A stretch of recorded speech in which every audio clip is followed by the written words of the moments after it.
So my landlord just stopped by to check the foundations on the house that we're renting. We had an earthquake on Tuesday, and so he wanted to make sure that nothing had shifted or moved, that there was no cracks or weaknesses forming on the property. And I think in the current state of life right now, a lot of us need to be doing the same thing. Not just for the foundations on the buildings that we live in, but the foundations of our life. There's a lot of external pressures that we're not used to being pushed on us right now. I've been at home for 3 weeks with my kids, and that is a new experience for me.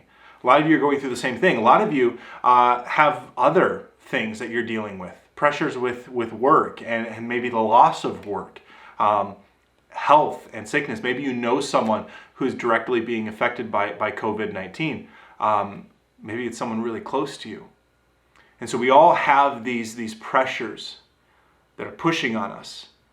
And it's testing the strength of the foundation that our life is built on. And I want to share with you something from 1 Corinthians chapter 3. Verse 10 says, "Because of God's grace to me, I have laid the foundations like an expert builder.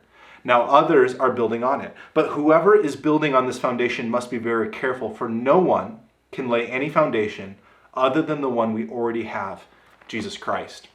It goes on in that passage to talk about how people will try to build foundations with gold or silver or resources or product, and that in the end, it all fails.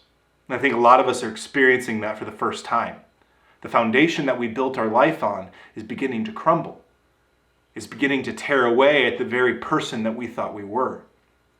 And so I think that what we all need to do is take a moment. And we need to check our foundations. What is my life really built on?